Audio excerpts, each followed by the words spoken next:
Mhm.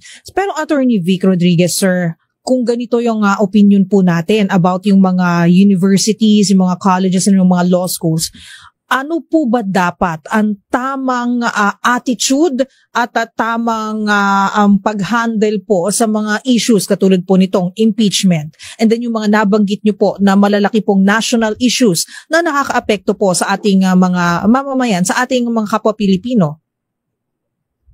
You know, Karen, if one group or many groups will demand for transparency and accountability in government and in governance, dapat yan pantay-pantay. Bakit kay Vice President Inday Sara Duterte, aktibong-aktibo sila?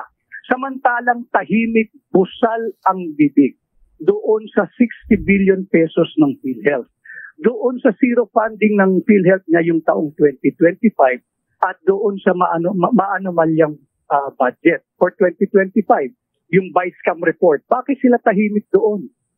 Kinakailangan, pagka ikaw ay advocate for transparency and accountability, dapat across the board parehas ang iyong treatment. Hindi yung meron kang tinititigan at meron ka lang pinapadaptisan.